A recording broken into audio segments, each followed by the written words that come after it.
चलिए, तो हम लोग जो है अनुच्छेद 76 तक देख लेते ना। 76 में क्या था, महान्यायवादी की चर्चा थी। हाँ, महान्यायवादी जो होता है, जो नए बच्चे होंगे तो पॉलिटी का डाला गया है वीडियो जो है यूट्यूब चैनल पे, उस पर एक बार देख लेंगे पीछे का वीडियो, ठीक है, जो कि है कोई BRIGST, bright future learning hub, इस पे आप देख लीजिएगा, क्योंकि पीछे का वीडियो तो भाई उसको किसी दिन रिवीजन करा देंगे, उसको एक बार वीडियो देख लेंगे तो याद हो जाएगा पूरा पीछे का जितना भी है पॉलिटी का। और पॉलिटी बहुत ही इंपॉर्टेंट होता है क्योंकि बहुत ज़्यादा क्वेश्चन इससे पूछे जाते हैं, है ना। तो हाँ, 3-4 क्वेश्चन तो लगभग तो पक्का ही रहता है ना। कभी कभी तो 6-6 क्वेश्चन पूछ देता है, 5 से 6 क्वेश्चन पूछ देता है। तो आपको ये तैयार रखना है आपको। तो आज हमें देखना है, अच्छा हम लोग पिछले कक्षा में 76 देखे थे जो कि महान्यायवादी था। Yes sir. महान्यायवादी जो होता है केंद्र सरकार का क्या होता है, वकील होता है। हाँ, यस सर। इसके नीचे आता है सॉलिसिटर जनरल और उसके नीचे आता है additional solicitor general. Solicitor general जो होता है राज्यों का होता है, सॉरी राज्यों में कह रहे हैं, वो जो होता है कि हाई कोर्ट के जज के बराबर योग्यता रखता है, जबकि महान्यायवादी वाला बताया था आपको सुप्रीम कोर्ट के जज के बराबर योग्यता रखता है ना। एडिशनल सॉलिसिटर जनरल जिला जज के बराबर अपनी योग्यता रखता है। तो ये सारी चीजें आपकी हो चुकी थी। आज हमें देखना है संसद 79। आज देखना है संसद के बारे में। इसकी चर्चा किसमें है, 79 में किसकी चर्चा है, संसद की चर्चा है, ठीक है। संसद को इंग्लिश में कहते हैं पार्लियामेंट, ठीक है। संसद को इंग्लिश में क्या कहते हैं, पार्लियामेंट। पार्लियामेंट शब्द जो है लिया गया है फ्रांस से। पार्लियामेंट शब्द की जननी किसे कहा जाता है, फ्रांस से। फ्रांस से लिया गया, पार्लियामेंट शब्द लिया गया, जबकि संसद की जननी ब्रिटेन को कहते हैं। आप दोनों में अंतर समझिए, जननी कहते हैं ब्रिटेन को, मतलब संसद जो है वो सबसे पहले स्थापित किया गया था कहां पे, ब्रिटेन में, इसलिए संसद की जननी किसे, जबकि ये शब्द दिया गया था पार्लियामेंट शब्द जो है वो दिया था फ्रांस ने। तो शब्द दिया था फ्रांस ने, और जबकि जननी कहते हैं ब्रिटेन को, कहते हैं क्या चीज, संसद की जननी कहते हैं। कोई दिक्कत, अच्छा यहां तक आ गया। अब जो है संसद के 2 सदन होते हैं। सदन कितने, 2 होते हैं। एक होता है आपका लोकसभा और एक होता है राज्यसभा। संसद के 2 सदन, लेकिन संसद के अंग जो होते हैं 3 होते हैं। सदन 2, अंग होते हैं इसके 3। अब इसमें जुट कौन जाता है, लोकसभा तो रहता ही है, राज्यसभा रहता ही है, एक को जुट जाता है आपका राष्ट्रपति। तब संसद के अंग कितने हो जाते हैं, 3 हो जाते हैं। यहां तक कोई दिक्कत, संसद के 3 अंग हो गए। अब संसद से इससे ज्यादा आपसे क्वेश्चन नहीं पूछेगा, बहुत से अधिक पूछेगा। तो संसद जो है कहां स्थापित है, पार्लियामेंट कहां पे, इसका जिस क्षेत्र में स्थित है उसका नाम है लुटियंस दिल्ली। स्थापित कहां पे है, स्थापित है आपका लुटियंस जो पुराना वाला संसद था उसी के आसपास में है, नया वाला। हाँ, लुटियंस दिल्ली, ठीक है। स्थापित कहां पे है, लुटियंस दिल्ली। इसको संसद को बनाने किसने बनाया था, सर एडविन लुटियन, उन्हीं के नाम पे पड़ गया लुटियंस दिल्ली, ठीक है। सर एडविन लुटियन ने क्या किया था, इसको बनवाया था लुटियन, इसको बनवाया था, इन्हीं के नाम पे पड़ गया लुटियंस दिल्ली। कितना अच्छा नाम है, जितना नेता है यहीं पे बैठते हैं लूटते हैं वो भी देश को, नाम भी क्या है, लुटियंस दिल्ली। तो क्या दिक्कत है बताइए, सबसे बढ़िया नाम है। तो ये कहां पे है, लुटियंस दिल्ली में है, लाल किले के जस्ट सामने एकदम। कोई दिक्कत, अरे सॉरी लाल किला करें, इंडिया गेट के सामने, ठीक है। ऐसे वाला है, ऐसे है, ऐसे करके ऐसे है, लाल किला है, उसी के सामने कौन सी है, लाल किला बार बार करें, इंडिया गेट है ना। इंडिया गेट के सामने क्या चीज है, आपका संसद भवन है, राष्ट्रपति भवन है, सब वहीं पे है। उस क्षेत्र का क्या नाम है? लुटियंस दिल्ली नाम है उसका। ठीक, कोई दिक्कत? इससे ज्यादा संसद से आपका कुछ भी क्वेश्चन नहीं पूछेगा यूपीपी और जीडी में। संसद के दो सदन, एक है पहला कौन सी? राज्यसभा, राज्यसभा। दूसरा कौन सा है? लोकसभा। लोकसभा। कितने होते हैं? दो ठो, राज्यसभा और लोकसभा। राज्यसभा का चर्चा है अनुच्छेद 80 में। किसमें? 80। संसद का चर्चा था 79 में, और 81 में किसकी चर्चा हो गई तब? लोकसभा की 81 में चर्चा हो जाएगी। पहले बात करते हैं, इसको कहते हैं, राज्यसभा को कहते हैं स्थायी सदन। क्या कहते हैं? अस्थायी सदन। स्थायी सदन कहते हैं, क्योंकि ये कभी भी समाप्त नहीं हो सकता है। जबकि लोकसभा को 5 साल बाद भंग हो जाता है, हर 5 साल बाद उसका नया चुनाव कराया जाता है।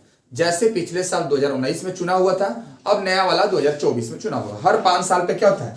चुनाव होता है। तो इसको भंग किया जा सकता है, इसको भंग नहीं किया जा सकता, जबकि इसको भंग किया जा सकता है।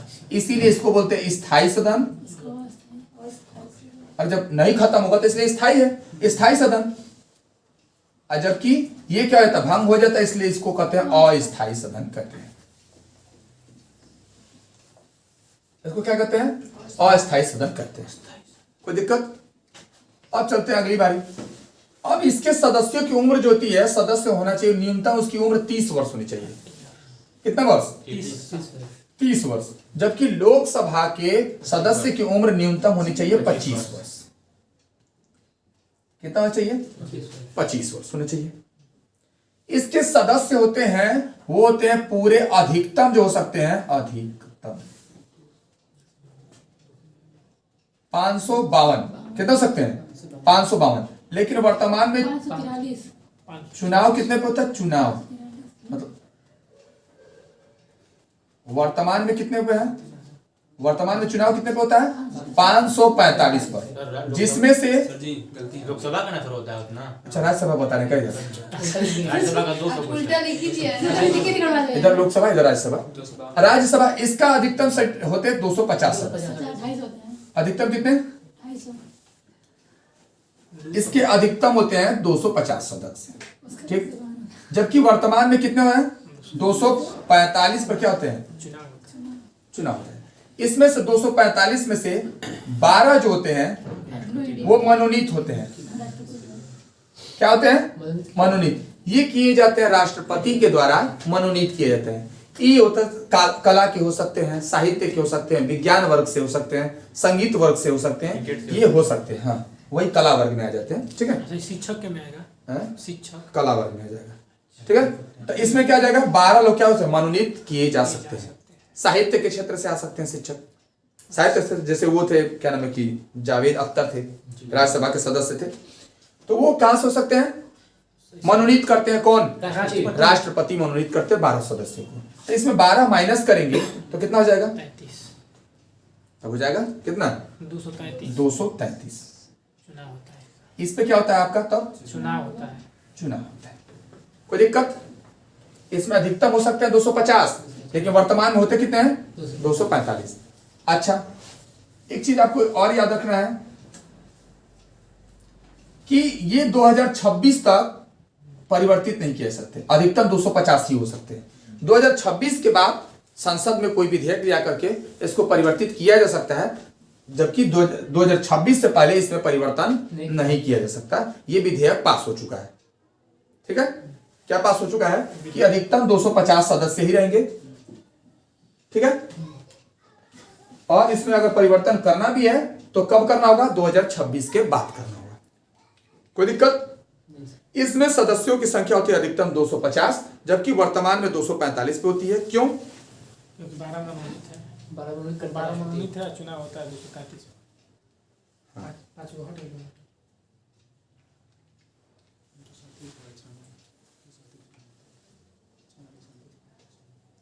इसमें जो है 245 में से 12 जो होते हैं वो मनोनीत होते हैं, जबकि 233 लोगों का क्या होता है? चुनाव होता है।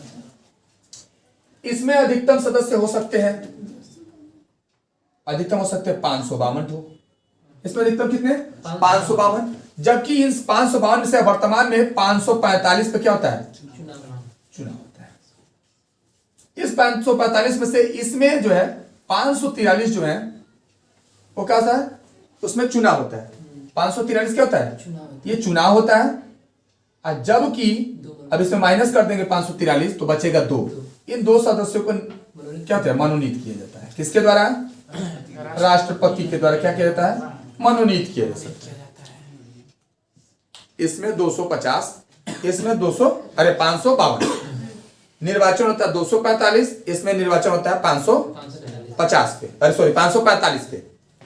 इसमें से 543 पे निर्वाचन होता है और 2 रुपए क्या होता है, मनोनीत किया जाता है राष्ट्रपति के द्वारा। ये भी राष्ट्रपति के द्वारा मनोनीत, ये भी 2 मनोनीत होते हैं। अब ये 2 सीट हटने वाला है। ये क्यों, क्योंकि भारत में अब एंग्लो इंडियन रहने के ये 2 सीटें दिया गया था एंग्लो इंडियन के लिए। किसके लिए, एंग्लो भारतीय के लिए। अब समझिए एंग्लो भारतीय होते क्या है। जैसे जब ब्रिटिश हुकूमत चल रहा था हमारे देश के ऊपर, तो बहुत सारे ब्रिटिश क्या किए थे कि भारतीय महिलाओं से शादी रचा लिए थे, ब्याह रचा लिए थे। अब ब्याह रचाने के बाद अब यहां तक उनका बेटा होगा, तो जो उनसे बेटा होता था वही बेटा क्या कहलाता था, एंग्लो इंडियन। माता भारतीय रहती थी, पिताजी रहते थे ब्रिटिश के। अब उनकी शादी होने के बाद जो संतान होता था एंग्लो इंडियन कहलाता था, यानी कि आधा उधर का आधा इधर का, वो कहलाता था एंग्लो इंडियन कहलाता था। समझ में आ रहा ना बच्चिया, कॉमन जेंडर कुछ और होता है, जेंडर नहीं, जेंडर नाम ही नहीं लिए। हाँ, तो होता है वो एंग्लो भारतीय कहलाते हैं। ठीक, कोई दिक्कत। अब बताइए कि एंग्लो भारतीय अब क्या रहेंगे। अब जब शादी हुआ, मान लीजिए जाहिर सी बात है 1900 क्या कहते हैं कि 50 में देश आजाद कब होता, 15 अगस्त 1947 को। अब क्या 15 अगस्त 1947 के बाद तो कोई एंग्लो इंडियन तो भारत रह नहीं गए थे। अब उनके बच्चे जो होते हैं तो उसी से 1947 से पहले हुए होंगे। तो बताइए अब जो उम्र हो गई है, अब चल रही 2023, कितना गैप हो गया, 53 साल इधर और 23 साल इधर, 76 साल। अब 76 साल, अब क्या इनके अब तो बच्चे जो होंगे तो क्या वो एंग्लो इंडियन कहलाएंगे, नहीं। अब वो एंग्लो इंडियन नहीं, अब तो इनके जो बच्चा हुआ था तो अभी तो खुदे बुढ़वा हो गया है, तब इसका बच्चा क्या कहलाएगा, भारतीय कहलाएगा अब तो इसीलिए ये पदवी अब 2 जो मनोनीत किया जाता था एंग्लो इंडियन को, उनका नेतृत्व रखने के लिए किसी को नियुक्त किया जाता था राष्ट्रपति के द्वारा, अब उन्हें हटाया जा रहा है। अब क्योंकि अब जरूरत पड़ ही नहीं रही इसकी। अब मेरे अनुसार अब ये पदवी दे देना चाहिए, एक देना चाहिए हमें, ऐसा लगता है, पर्सनल मेरा व्यू है, एक दे देना चाहिए दिव्यांगजन को और एक दे देना चाहिए कॉमन जेंडर को दे देना चाहिए, जो मतलब ट्रांसजेंडर जो है उनका कोई आवाज उठाने वाला नहीं है।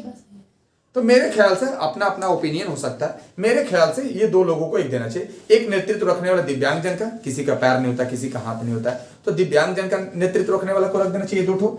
एक ठो रख देना चाहिए आपका कॉमन जेंडर वाला, जो कि जिनको बोलते हैं हम लोग ट्रांसजेंडर जिसको कहते हैं। ठीक है, तो अब ये याद रहेगा क्या चीज, तो राज्यसभा में अधिकतम सीटें होती हैं 250, जबकि चुनाव होता है 245 पे।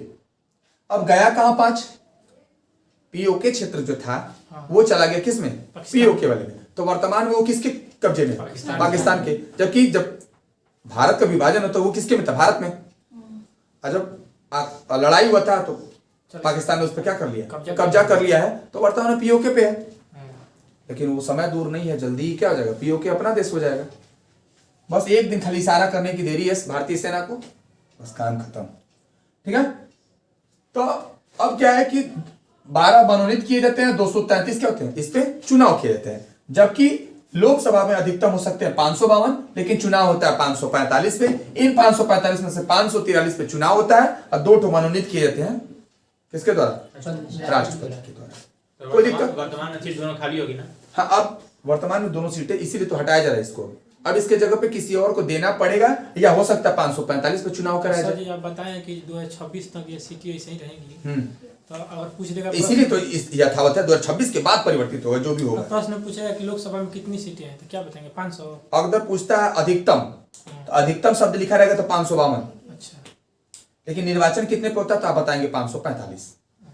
ठीक है, जिसमें से चुनाव होता है 543 पे और 2 ठो मनोनीत किए जाते हैं। और कोई दिक्कत बताइए। सर जी, हाँ। वो जो 12 मनोनीत हैं हाँ। उनका वो भी मतलब निर्वाचित किए जाते हैं, मतलब वो मनोनीत किए जाते हैं तो उनका भी 5 साल बाद ही होता होगा कि 6 साल 6 साल बाद? इनका कार्यकाल 6 साल का होता है ना। अभी आगे चलेंगे। 6 साल तक इनका रहेंगे। को क्या नाम है कि इनका 5 साल होता है, जो 12 ठो मनोनीत होते हैं। नहीं, राज्यसभा के सदस्यों का कार्यकाल होता है 6 वर्ष का। कार्यकाल कितने वर्ष का? 6 साल 6 वर्ष का होता है। और जबकि इनका कार्यकाल होता है 5 वर्ष का। कितने वर्ष का? 5 वर्ष का। हर 5 साल बाद इसका चुनाव हो जाता है, जबकि इसका कार्यकाल 6 वर्ष होता है। ये क्या होता है, समझिए इस बात को यहां पे। अब इनका कार्यकाल 6 वर्ष रखा क्यों गया है? अब इस बात को समझिए कि जैसे मान लीजिए 2010 में चुनाव हुआ। अब आप लोग को यहां एक चीज और बताएं, ये क्या स्थायी सदन है, कभी भी भंग नहीं होता है। तो देखिए समझिए यहां पे कैसे भंग नहीं होगा। अब बात आई, मान लीजिए 2010 में एक बार चुनाव हुआ। यहां पे क्या होता है कि प्रत्येक 2 साल में 1/3 सदस्य हट जाते हैं और वहां पे 1/3 सदस्य नए आ जाते हैं। तो मान लीजिए कि 2010 में जो चुन करके 1/3 सदस्य आए हैं, 2012 में फिर चुनाव होगा किसी का, फिर 1/3 आएंगे यहाँ पे नए वाले। फिर 2014 में चुनाव होगा, अब ये फिर 1/3 नए आएंगे। नए सेकंड लिख देते हैं, ये नए फर्स्ट थे, ठीक। फिर 2016 का चुनाव होगा, अब नए फिर आएंगे 10 वाले खत्म हो जाएंगे। थर्ड। तो अब ये वाले क्या हो जाएंगे, समाप्त। अब ये वाला फिर अब 2018 वाला चुनाव होगा तो ये खत्म हो जाएगा, इसका जब फिर नया आ जाएगा। तो ऐसे करके कभी ये कभी खत्म हो गए नहीं, इसीलिए इसको कहा जाता है स्थायी सदन, जबकि इसको क्या कहा जाता है, अस्थायी सदन। इसीलिए इनका कार्यकाल रखा गया 6 वर्ष के लिए।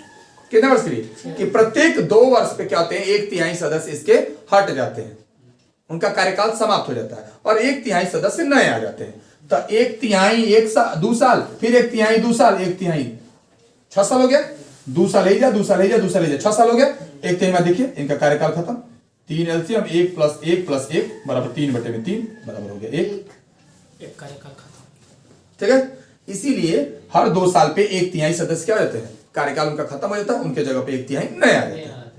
तो इसीलिए कभी भी क्या कहता है, इसको समाप्त नहीं होता है। ठीक, कोई दिक्कत यहां तक समझ में आ गया बात? तो इसको बोलते हैं इसलिए स्थायी सदन, इसको बोलते हैं अस्थायी सदन। इसको बोलते हैं 30 वर्ष का उम्र है, इसका है उम्र 25 वर्ष, इसलिए इसको बोलते हैं वृद्धों का सदन। क्या बोलते हैं, वृद्धों का सदन, वृद्धों का सदन। इसका उम्र है 25 साल, इसको बोलते हैं युवाओं का सदन। लोकसभा को कौन सा सदन, युवाओं का सदन कहा जाता है, युवाओं का सदन कहा जाता है। कोई दिक्कत? इसको कहा जाता है शिक्षितों का सदन, शिक्षित।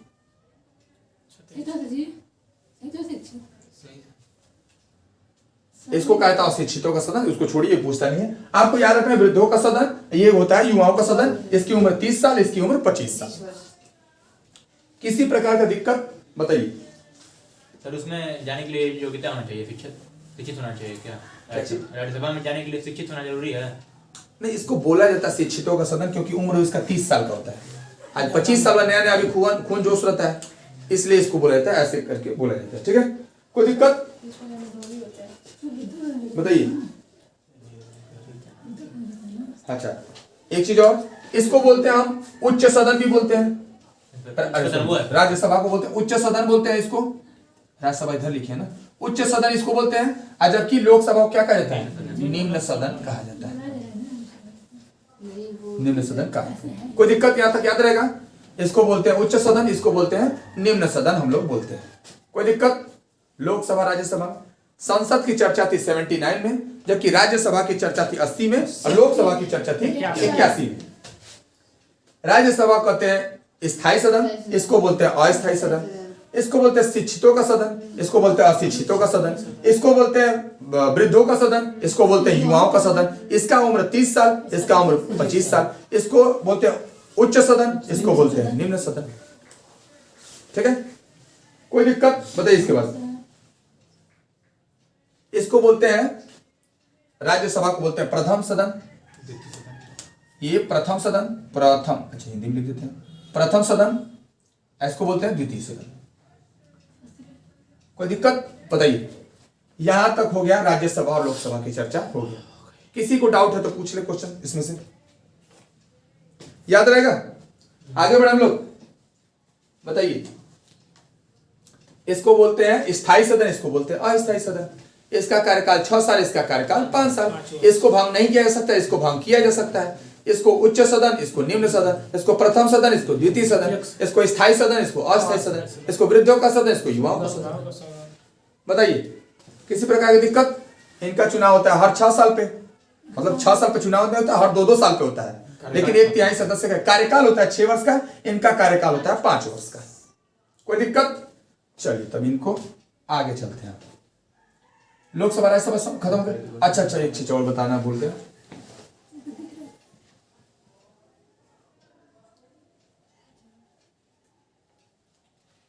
इसका जो अध्यक्ष होता है उसको कहते हैं सभापति। इसको क्या कहते हैं? सभापति कहते हैं, सभापति। और इसको बोलते हैं, अध्यक्ष को अध्यक्ष ही बोलते हैं। इसके अध्यक्ष को क्या बोलते हैं? इसको बोलते हैं लोकसभा अध्यक्ष। ठीक है? ये सभापति होता है, ये उपराष्ट्रपति ही होता है। कौन होता है? आपको पहले ही उपराष्ट्रपति वाले चैप्टर में बता दिए। उपराष्ट्रपति ही क्या होता है? राज्यसभा का सभापति होता है। तो क्या बताइए, क्या उपराष्ट्रपति किसी सदन का सदस्य होता है? नहीं। तो क्या सभापति किसी सदन का सदस्य होगा? नहीं होगा। तो ये क्वेश्चन पूछता है कि सभापति किस सदन का सदस्य होता है? राज्यसभा, लोकसभा, दोनों में से किसी का भी हो सकता है। चौथा ऑप्शन आता है कि वो किसी भी सदन का सदस्य नहीं होता है। क्या मारेंगे आप? चौथा ऑप्शन कि वो किसी भी सदन का सदस्य नहीं होता है ना? जबकि लोकसभा अध्यक्ष होता है, वो उसी लोकसभा में वो क्या कहता है कि किसी एक को क्या करता है, वो सांसदों द्वारा किसी एक को क्या कर लिया जाता है? चुन लिया जाता है। वो भी सांसद ही होता है ना? हाँ, तो ये भी सांसद ही होता है। ये भी क्या होता है? सांसद ही होता है। तो एक बार क्वेश्चन पूछा था कि क्या इनमें से किसका शपथ नहीं होता है? इनमें से, ध्यान से समझिए क्वेश्चन पूछा था, इनमें से किसका शपथ नहीं, कौन अपने पदवी के लिए शपथ नहीं लेता है? क्या बताइए? ये तो शपथ लेता ही उपराष्ट्रपति। लोकसभा अध्यक्ष कभी शपथ लेता है? नहीं। ये सांसद होने के नाते शपथ ले चुका रहता है पहले से ही। जब हर 5 साल पे चुनाव होता है, जैसे 2024 में चुनाव होगा, तो उस समय जब सांसद बनेंगे तो एक थोड़े समय के लिए एक प्रोटेन स्पीकर का पदवी बनाया जाता है। और वो बनाएगा कौन? उस सभी सदस्यों में से 543 सदस्य में से जो चुन के आए हैं, उनमें से सबसे जो वृद्ध रहेगा, सबसे ज्यादा जो वरिष्ठ रहेगा, वो क्या करेगा? जिसका अनुभव ज्यादा रहेगा, कई सालों तक सांसद रह चुका है, उम्र में ज्यादा है, उनमें से वो क्या करेगा? वो पक्ष का भी हो सकता है, विपक्ष का भी हो सकता है। वो किसी एक को प्रोटेन स्पीकर बना देगा। क्या बना देगा? Protein speaker. तो प्रोटेन स्पीकर का पदवी स्थायी नहीं होता है, ये होता है अस्थायी प्रोटेन स्पीकर का पदवी।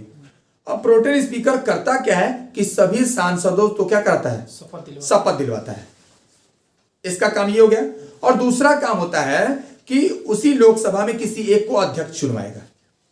प्रोटेन स्पीकर के केवल 2 काम, और वो थोड़े समय के लिए होता है। वो कोई भी हो सकता है, सत्ता पक्ष का भी हो सकता है, विपक्ष का भी हो सकता है। उसका बस एक ही काम है, वो करवाएगा क्या कि पहला तो सभी सदस्यों का क्या करा लेगा?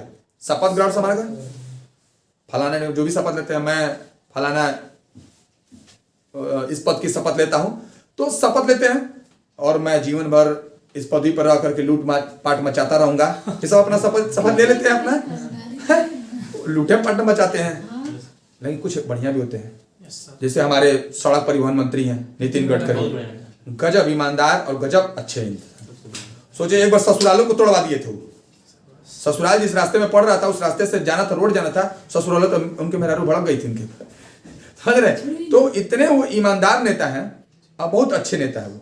सड़क में निर्माण में विश्व में नंबर 1 पे चल रहा है भारत। सर्वाधिक सड़क निर्माण हुआ है भारत में, समझ में आ रहा है? तो वो बहुत अच्छे नेता हैं। तो कुछ नेता जो है वो बहुत अच्छे इंसान है, और कुछ तो एकदम महाचौपट हैं, खाली उनको उल्टा सीधा काम। नितिन गडकरी हैं, वो कहीं सांसद होंगे ना महाराष्ट्र से? जाहिर सी बात है, सांसद तो रहबे ना करेंगे कहीं ना कहीं से, हर जगह से क्या रहेंगे? सांसदे रहेंगे। अच्छा, एक चीज और बताना है कि जब किसी सदस्य की आकस्मिक मृत्यु हो जाती है तो इसके जगह पे क्या कराया जाएगा? उपचुनाव। उपचुनाव कराया जाएगा। और उपचुनाव कराया जाएगा तो उतने ही समय के लिए कराया जाएगा जितना कार्यकाल उनका बचा रहेगा। ये पूरे नए सिरे के लिए नहीं रहेंगे तो पता चलेगा चुनाव आयोग को जिंदगी भर चुनाव कराते रहना पड़ जाएगा। ये मान लो कि इसका 5 साल कार्यकाल है, हैं? मान लीजिए कि 2 साल कार्यकाल पूरा किए अब मर गए तो नाका आएगा तो बाकी 3 साल के लिए आएगा। इना कि 5 साल के लिए तो फिर तो अलग अलग से सबका चुनाव कराना पड़ेगा। जबकि इससे पहले पढ़े राष्ट्रपति और उपराष्ट्रपति, वो जब आकस्मिक मृत्यु होगा तो उनका चुनाव होगा तो वो पूरा पूर्ण कार्यकाल के लिए होंगे, क्योंकि वो एकलौता है। एकलौता चुनाव कराया जा सकता है, संभव है। 545 का कैसे चुनाव कराएंगे आप बार बार? कबो का आज चुनाव होगा तो कबो का फिर 2 दिन बाद होगा, कभी 3 दिन बाद फिर होगा। इसलिए इनका क्या होता है कि जब सदस्य मरते हैं या आकस्मिक मृत्यु रहती है, किसी कारणवश पद हटते हैं, तो इनका क्या करा जाता है कि शेष कार्यकाल के लिए आते हैं ये। और जबकि इससे पहले राष्ट्रपति पढ़े हैं, उपराष्ट्रपति पढ़े हैं, वो आते हैं पूर्ण काल के लिए आते हैं। ठीक है, आएंगे तो पूरे कार्यकाल के लिए आएंगे, 6 साल के लिए। जूठा खाने नहीं आएंगे, जूठा खाने नहीं आएंगे, ये जूठा खा सकते हैं। ठीक समझ आ गया? तो हम बता रहे थे क्या, ये होते हैं सांसद। तो प्रोटेन स्पीकर का 2 ही काम। पहला काम हो गया कि सभी सांसदों को क्या कर देगा, वो शपथ दिला देगा। और दूसरा काम क्या करा देगा कि वो एक लोकसभा अध्यक्ष का चुनाव करा देगा। उसके बाद प्रोटेन स्पीकर का पद भी स्वतः ही समाप्त हो जाएगा। अब सब काम देखने लगेगा कौन? लोकसभा अध्यक्ष देखने लगेगा। इसकी लोकसभा अध्यक्ष की चर्चा है अनुच्छेद 93 में। किसमें? अनुच्छेद 93 में। जबकि सभापति की चर्चा है 89 में। ठीक है, तो आपसे डायरेक्ट क्वेश्चन पूछेगा, इसमें भी डीप आपको पढ़ना नहीं है। आपसे पूछेगा क्वेश्चन कि सभापति के पद की चर्चा किसमें है, तो 89 में। और लोकसभा अध्यक्ष की चर्चा किसमें है, तो अनुच्छेद 93 में लोकसभा अध्यक्ष की चर्चा है। इसी प्रकार की दिक्कत। तो आपने अभी देखा 86 देखा, 64 में ना सर जी, सभापति जो अनुच्छेद 64 में तो है ना? क्या चीज? सभापति? हाँ। अरे बता, हम बताए थे वहां पे सभापति का पद नहीं था। वहां पे हम वहां पे 63 में बताए थे कि ये जो उपराष्ट्रपति होता है यही सभापति होता है, ये बताए थे हम। कि 64 में क्या बताए थे कि जो उपराष्ट्रपति होता है वो सभापति के नाते उसको सैलरी मिलता है।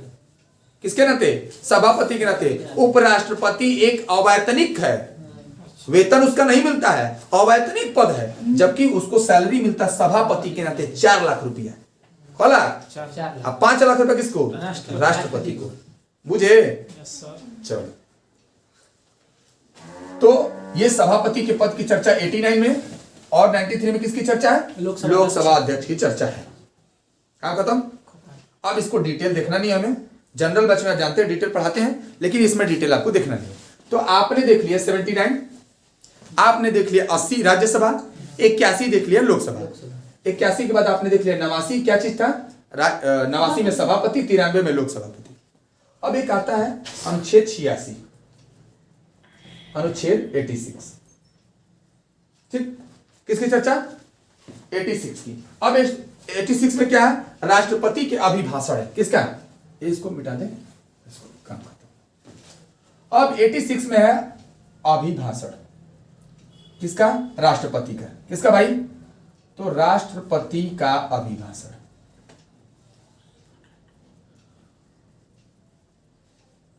किसकी चर्चा है? 86 में राष्ट्रपति का अभिभाषण। ठीक है, अब देखिए क्या होता है। ये आपसे तो डायरेक्ट यही क्वेश्चन पूछेगा कि राष्ट्रपति के अभिभाषण की चर्चा किसमें है? अनुच्छेद 86 में। डायरेक्ट आप जान लीजिए कि यूपी पुलिस ऐसा है कि बहुत ज्यादा डीप आपसे पूछता नहीं है, बस आपसे स्टैटिक पोर्शन पूछता है। ठीक है, तो 86 में किसकी चर्चा? राष्ट्रपति के अभिभाषण। अब अभिभाषण होता क्या है कि जब कभी लोकसभा के सदस्य नए कार्यकाल चुन के आते हैं तो एक सामूहिक रूप से सबको क्या कर देता है? राष्ट्रपति जो होता है भाषण देता है, उसको कहते हैं राष्ट्रपति क्या थी? अभिभाषण। एक बहुत बाद में आता है अध्यादेश, वो 123 में है अध्यादेश, 123 में अध्यादेश है। जबकि यहाँ पे हम अभिभाषण देख रहे हैं। सामूहिक रूप से जो राष्ट्रपति किसी चीज को संबोधित करता है तो उसको अभिभाषण कहते हैं। ये कब कब होता है? जब बजट आता है नया लोकसभा का, तो हाँ बजट जब आता है 110 में चर्चा है। तो 112 में बजट की चर्चा किसमें है? 112 में। राइट 112 में। 112 में से बजट है। अच्छा 110 में धन विधेयक बजट की चर्चा। तो जब नया बजट आता है, तो जब कभी भी नया बजट आता है तो राष्ट्रपति क्या करता है कि सामूहिक रूप से भाषण देता है।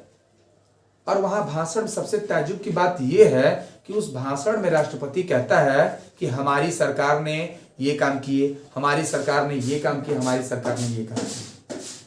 जबकि क्या राष्ट्रपति का वो सरकार है? नहीं। क्यों ऐसा बोलता है? क्योंकि वो राष्ट्रपति का अभिभाषण को तैयार किया रहता है मंत्रिमंडल। कौन तैयार किया जाता है? मंत्रिमंडल। तो मंत्रिमंडल क्या लिखेगा? यही नहीं लिखेगा कि हमारी सरकार ओवे बतिया को आकर के ये देखेंगे और पढ़ देंगे। वर्तमान में राष्ट्रपति कौन है? द्रौपदी मुर्मू जी आएंगी, पढ़ देंगी उसको। तो जो लिखा रहेगा हमारी सरकार ने इतना सड़क बनाया, इतना एलपीजी गैस दिए, इतने क्या कहते हैं कि प्रधानमंत्री जनधन योजना के तहत इतने खाते खुलवाए और प्रधानमंत्री आवास योजना के तहत इतने, हमारी सरकार ने ये किया, हमारी सरकार ने ये किया, ये सब डाटा बताएंगे।